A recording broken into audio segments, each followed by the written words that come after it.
Número 1. Jamais se viu uma mãe como esta. Com o objetivo exclusivo de faturar, ela obrigou a própria filha, recém-ingressa no ensino médio, a participar de um comercial de maiô. Sem alternativas, a jovem conseguiu apenas forçar um sorriso e concluir a sessão fotográfica. No entanto, posteriormente, ela começou a notar alterações incomuns em seu próprio corpo. Número 2. Certo dia, Sakuta dirigiu-se à biblioteca.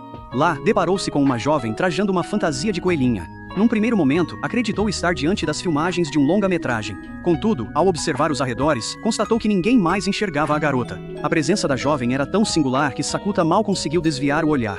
Pouco depois, seus olhares se cruzaram. A garota, visivelmente surpresa, apressou-se em aconselhá-lo a esquecer o que presenciara naquele dia. Sakuta, porém, não conseguiu apagar o episódio da memória. Tratava-se de Mai, atriz renomada e estudante veterana de sua escola. Número 3.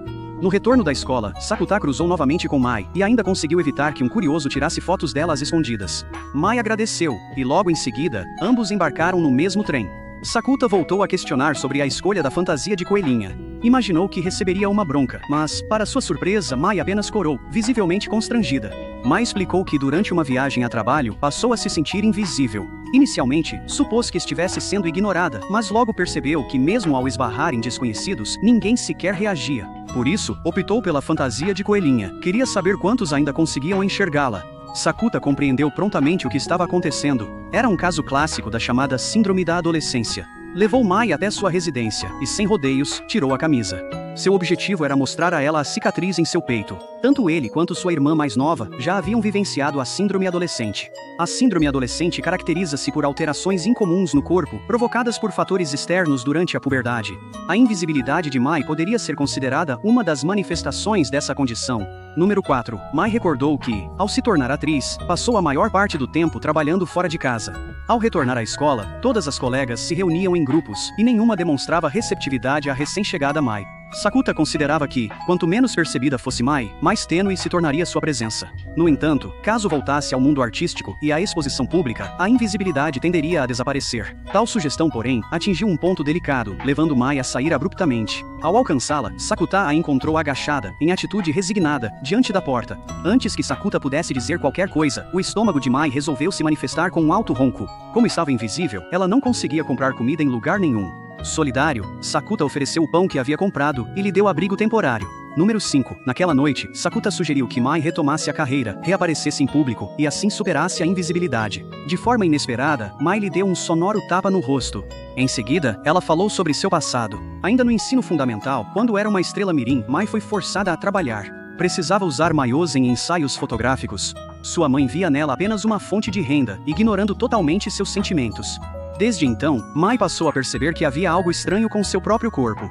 No entanto, sob o incentivo de Sakuta, conseguiu aceitar essa condição. Mai de fato nutria paixão pela atuação e desejava seguir carreira. Contudo, jamais aceitaria trabalhos que ultrapassassem seus limites pessoais. Como forma de compensação pelo tapa, ao se despedirem, convidou Sakuta para acompanhá-la em compras no dia seguinte. Diante da possibilidade de sair com Mai, Sakuta não escondia a satisfação.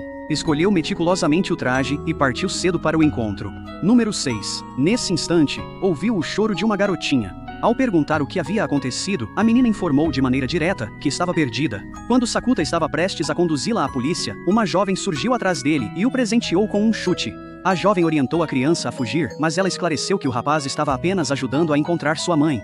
Após a explicação, a jovem pediu desculpas diversas vezes e, curiosamente, sugeriu que Sakuta retribuísse o chute para igualar a situação. Sakuta negou prontamente, mas por algum motivo, acabou mesmo aplicando o chute. A garota gritou de dor e, justamente nesse instante, a polícia flagrou a situação. Assim, os três acabaram sendo levados para a delegacia. Número 7. Assim que foi liberado, Sakuta dirigiu-se apressadamente ao local combinado, apenas para constatar que Mai não estava presente. No auge da frustração, ouviu a voz indignada de Mai às suas costas. Depois, os dois pegaram juntos um trem em direção à praia, pois Mai iria se encontrar com a mãe para tratar de questões relativas ao seu contrato. Estranhamente, sua mãe passou por ela sem demonstrar qualquer reconhecimento. Era como se ela simplesmente não a enxergasse. Sakuta apressou-se em questionar a mãe de Mai, mas ela afirmou categoricamente não ter filha. Mais surpreendente ainda, o nome de Mai no celular da mãe aparecia coberto por um mosaico. Mai ficou visivelmente abalada e ansiosa, com a impressão de que estava prestes a ser apagada da memória. Entrou em profundo desespero. Sakuta, por sua vez, não desistiu. Segurou firme sua mão, assegurando que sempre estaria ao seu lado. Sakuta então passou a abordar desconhecidos, indagando se reconheciam a atriz Mai. Todos, porém, negaram conhecimento sobre ela. Número 1. Já noite avançada, restou aos dois buscar abrigo em um hotel. Mai foi tomar banho primeiro, deixando claro para Sakuta, nada de espiar, nem de atitudes suspeitas. Número 2. O som da água correndo vinha do banheiro, mas Sakuta ainda tinha uma missão importante a cumprir. Ele telefonou para seus amigos, indagando se ainda se recordavam de Mai, e surpreendentemente, eles recordavam. Número 3. Isso deixou Sakuta visivelmente animado. Decidiu então retornar à escola no dia seguinte para investigar a verdade. Número 4. Naquela noite, ambos se deitaram lado a lado na cama, preparados para dormir. Mas Sakuta permaneceu desperto, incapaz de pegar no sono durante toda a noite. Número 5. No dia seguinte, Sakuta dirigiu-se imediatamente à escola. Foi encontrar os amigos com quem havia conversado no dia anterior, mas todos já tinham esquecido completamente a existência de Mai. Somente Ryo mantinha a lembrança dela viva. Número 6. Durante a conversa, Sakuta descobriu que Ryo também havia passado a noite em claro. De repente, Sakuta teve uma revelação. Talvez, só permanecendo acordado, fosse possível continuar lembrando de Mai. Número 7. A partir desse momento, Sakuta decidiu se forçar a permanecer acordado. Dirigiu-se ao supermercado e adquiriu um verdadeiro arsenal de bebidas energéticas. Sentia-se apreensivo com a possibilidade de que, ao dormir, Mai desaparecesse de sua memória. Número 8. Sempre que possível, registrava em seu diário todos os detalhes das interações com Mai. Entretanto, Mai observava cada um de seus movimentos. Número 9. Naquela noite, enquanto Sakuta adquiria ainda mais bebidas energéticas, Mai o surpreendeu em flagrante. Sob o pretexto de uma aula particular, ela o convenceu a beber um copo de água, discretamente temperado com comprimidos para dormir. Número 10. Sakuta ainda murmurava que não podia adormecer, mas a sonolência venceu e ele acabou dormindo. Número 11.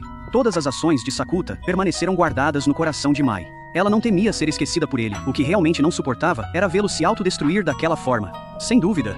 Na manhã seguinte, Sakuta esqueceu completamente da Mai, como quem apaga a existência de uma tarefa chata da cabeça. Por instinto, ele abriu o diário, mas todos os lugares onde o nome dela tinha sido escrito estavam pixelados. Parecia que o diário tinha levado um banho de mosaico digital. Quando ele chegou à escola, Ryo lhe entregou uma carta, com a solenidade de quem está entregando o prêmio Nobel. Dentro havia uma mensagem tão esquisita que parecia até pegadinha. Enquanto o amor do Sakuta for forte o bastante para acordar todos os alunos para a vida, o feitiço vai funcionar. Sakuta ficou mais confuso que GPS sem sinal, e assim ficou, até chegar à prova. Na prova, ele deu de cara com uma pergunta existencial. Qual a diferença entre garantia e certeza? Nesse momento, a lembrança da Mai invadiu a mente dele como uma enxurrada de memes em grupo de WhatsApp. Ele lembrou que uma vez prometeu nunca esquecer dela e que sempre estaria por perto para protegê-la, igual guarda-costas de filme dramático. E aí, como mágica, tudo voltou para a cabeça dele. Parecia até que tinha achado o controle remoto perdido debaixo do sofá. O verdadeiro sentido daquela carta. Sakuta levantou da cadeira num pulo, como se tivesse ouvido um micro-ondas apitar. Saiu disparado para o pátio da escola e berrou o nome da Mai com força suficiente para acordar até quem faltou à aula. Soltou um "Eu te amo" no volume máximo, sem medo de plateia. Queria que até quem estivesse distraído lá na esquina escutasse. Queria que todo mundo tivesse a Mai gravada na memória, igual música chiclete que não sai da cabeça. Os colegas espiaram pelas janelas em bando, mais curiosos que vizinho de portão, e foi nessa hora que a voz da Mai veio de trás dele. Ela veio correndo e tascou-lhe um tapa na cara daqueles de fazer plateia vibrar em programa de auditório. Ela quis saber se ele tinha mesmo falado aquilo ou se era brincadeira. Sakuta, persistente, confessou o amor mais uma vez, para não deixar dúvida. Com tanta persistência, até quem só vai pra escola pra dormir, lembrou da Mai. Até o orientador carrancudo, que esquece até onde largou a paciência, lembrou dela. Depois, o orientador chamou os dois pra sala da coordenação para aquela conversa séria que todo mundo teme. Naquele dia, Mai finalmente aceitou namorar o Sakuta. Alguém anota esse feito histórico. Sakuta ficou nas nuvens, pronto pra encarar um dia novinho em folha. Mas não demorou. Sakuta já percebeu que tinha coisa estranha no ar. O telejornal ainda batia na tecla do dia 27 como se tivesse travado igual VHS antigo. No começo, Sakuta só ficou desconfiado, mas aí o amigo começou a repetir a mesma conversa de ontem como papagaio, e o professor veio com o mesmo sermão do dia anterior. Parecia que tinham apertado o botão de replay na escola. Foi aí que Sakuta sacou. Caiu numa marmota de looping temporal. Mai ainda dizia sim pro namoro, mas Sakuta nem conseguiu curtir. No dia seguinte, surpresa, 27 outra vez. Ou seja, ele e Mai estavam de volta à estaca zero, tipo reiniciar fase no videogame sem salvar. Sakuta apelou pro QI de Ryo, o Einstein da turma, e contou o perrengue. Ryo explicou que aquilo era mais um caso clássico da tal síndrome da puberdade. No meio de mais de 7 bilhões de pessoas no planeta, só o Sakuta teve o privilégio, ou azar, de viver 3 reprises seguidas do dia 27. Se o bug não era nele, tinha que achar outro preso no looping e resolver a treta da pessoa. Enquanto Sakuta se descabelava, topou com Tomo tentando se camuflar embaixo de uma mesa, quase uma ninja. Pois é, a Tomo também estava presa na montanha-russa do dia 27, 3 voltas seguidas, sem direito à saída. Sakuta matou a charada, o bug estava nela. Achou que a crise adolescente da Tomo era o gatilho do looping. Bem nessa hora, eles ouviram um barulho suspeito lá fora, como se fosse o início de mais uma confusão. Tomo puxou Sakuta pra debaixo da mesa com ela, numa velocidade digna de campeonato de esconde-esconde. Um garoto entrou na sala de aula, deu aquela olhada, viu que não tinha ninguém e saiu como quem entra no banheiro e esquece por quê. O problema da Tomo tinha nome e endereço. Era esse garoto. Ele tinha se declarado pra ela, mas, pra complicar o roteiro, era justamente o garoto por quem a melhor amiga dela tinha uma quedinha secreta. Se Tomo rejeitasse o garoto, a melhor amiga ia cancelar ela na turma inteira, como quem bloqueia no grupo do Zap. O garoto ouviu de leve a voz da Tomo e voltou pra sala, curioso igual quem escuta fofoca no corredor. Em pânico, Tomo deu um safanão e derrubou a mesa, cena digna de vídeo viral. O garoto viu os dois escondidos debaixo da mesa, não falou nada, só deu meia volta e saiu como quem prefere fingir que não viu nada esquisito. Pra completar o desastre, Mai apareceu pela porta dos fundos, timing perfeito pra novela das 9. Viu os dois estirados no chão e saiu bufando de raiva. Sakuta foi atrás para se explicar, mas Mai não queria nem papo. Sakuta pensou, quer saber, deixa pra lá. Amanhã é só resetar e começar o dia 27 de novo, igual videogame. Desistiu da explicação, foi tipo deixa quieto. Só que pra surpresa geral no dia 28, o looping finalmente tinha acabado. Até que enfim. Aparentemente aquela cena constrangedora de ontem fez o garoto desistir da declaração. O drama da Tomo foi resolvido e o looping temporal finalmente tirou férias. Só que rapidinho, a rádio peão espalhou, Mai largou o Sakuta e ele já tava de rolo com a Tomo. Quando as amigas zoaram ela por causa disso, Tomo ficou pianinho, mas na cabeça dela já surgia um plano digno de novela. A ideia, fazer Sakuta fingir que era namorado dela, só por um semestre. Fácil, né? Quando Sakuta recusou, Tomo ativou o modo dramático, carinha de cachorro sem dono. Choramingou que se esforçou horrores pra ter amigos e não queria virar fantasma social. O que ela mais detestava era ficar sozinha, porque pra ela, isso era uma vergonha maior do que cair de bunda na frente da escola inteira. Isso tocou Sakuta, que lembrou da irmã caçula sofrendo bullying na internet. Por pura empatia, ele acabou entrando na trama da Tomo. Mas isso deixou Mai furiosa, então Sakuta teve que fazer uma verdadeira apresentação, explicando tudinho pra ela. Ele explicou que Tomo era como uma irmãzinha, e ele só queria dar uma força. Disse que aceitava qualquer castigo da Mai, até se fosse ser obrigado a assistir novela com ela. No fim das contas, Mai deu o braço a torcer e deixou ele bancar o namorado da Tomo, porque sabia que o Sakuta era um coração de pudim e só queria ajudar mesmo. No dia seguinte, Tomo puxou Sakuta pro aquário pra um encontro, como quem leva mascote pra passear. Namoro de mentirinha, rolê de verdade. Até tiraram umas fotos juntinhos, com pose de casal apaixonado digno de capa de revista de fofoca. Ela abriu o jogo. Nem sempre foi desse jeito não. Quando ela chegou na cidade grande pra estudar, não tinha um amigo sequer. Aí virou expert em maquiagem, trocou de penteado, tudo pra não ficar de planta na sala e arranjar companhia. Agora, mesmo rodeada de amigos, ela percebeu que já não era mais a verdadeira Tomo, tinha virado quase uma versão genérica de si mesma. Quando estavam prestes a sair, Tomo viu uma colega de classe caçando alguma coisa, com aquela expressão de quem perdeu até a dignidade. Quando ela foi perguntar, descobriu que a colega tinha perdido uma pulseira. Pronto, cena de mistério no recreio. Tomo conseguiu encontrar a tal pulseira, mas na missão, acabou dando um mergulho acidental, resgate com banho grátis incluso. No dia seguinte, Tomo pegou um resfriado daqueles que fazem até o lenço pedir arrego. Sakuta apareceu com um presentinho e mandou aquele papo de vó. Fica em casa e descansa, vai. Mas Tomo bateu o pé e disse que não, de jeito nenhum. Ela morria de medo de faltar à escola e perder os papos com os amigos, tipo virar fantasma social. Ela não entendia como Sakuta era zoado por todo mundo e ainda assim não dava a mínima. Sakuta mandou a real. Mesmo que o planeta inteiro me ignore, se a Mai gostar de mim, já tá valendo. Dia após dia, o casal de mentirinha foi levando o teatro tão bem que logo todo mundo caiu nessa. Mas aí começou outro zum zum zum. Falaram que a vida particular da Tomo era uma bagunça digna de novela mexicana. O pessoal começou a sussurrar pelas costas dela, como se estivessem comentando o último episódio da novela. Até os chamados amigos começaram a sumir dela, como se a amizade fosse invisibilidade instantânea. Nesse momento, o garoto que já tinha se declarado pra Tomo apareceu todo cheio de si, só pra zoar ela. Dava pra ver de longe que ele era o responsável pelo furdunço das fofocas. Sakuta entrou em ação sem nem piscar. Mandou um chutão de responsa no joelho do garoto e depois ainda acertou outro bem na cara. Parecia até teste pra faixa preta. Naquela hora, Tomo quase sentiu que era mesmo a namorada dele. Parecia até cena de comédia romântica. Daquele dia em diante, o olhar da Tomo para Sakuta foi ficando diferente, meio no modo crush ativado. No dia seguinte, Mai apareceu pra dar aula vestida de coelhinha. Era tutorial com cosplay incluso.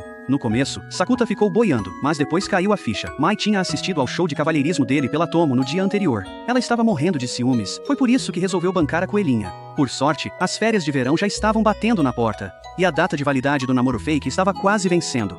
No dia 18, eles foram juntos à praia, do jeitinho que prometeram. Até parecia milagre. Sakuta passou aquele último dia com Tomo, colocando um ponto final no rolo deles. Enquanto o sol se punha, Tomo agradeceu a ele. Nada de tapete vermelho, mas teve emoção. Eles apertaram as mãos, se despediram e partiram, igualzinho ao último episódio de reality show. A farsa do romance de mentirinha finalmente foi pro brejo. Sakuta achou que no dia seguinte começaria, enfim, as férias de verão sem preocupações. Mal sabia ele que o universo tinha outros planos só, e não era dia 18 de novo. Parecia pegadinha do relógio. Ele percebeu que estava preso em mais um loop temporal, como se tivesse entrado na versão infinita do dia da marmota. Perdeu tempo e foi perguntar pra Tomo: você também tá presa nesse looping maluco, ou só eu que dei azar? Mas Tomo bateu o pé e disse que não, nem sob tortura, vai entender. Sakuta ficou mais perdido que cego em tiroteio, e correu pra pedir ajuda da Ryo de novo.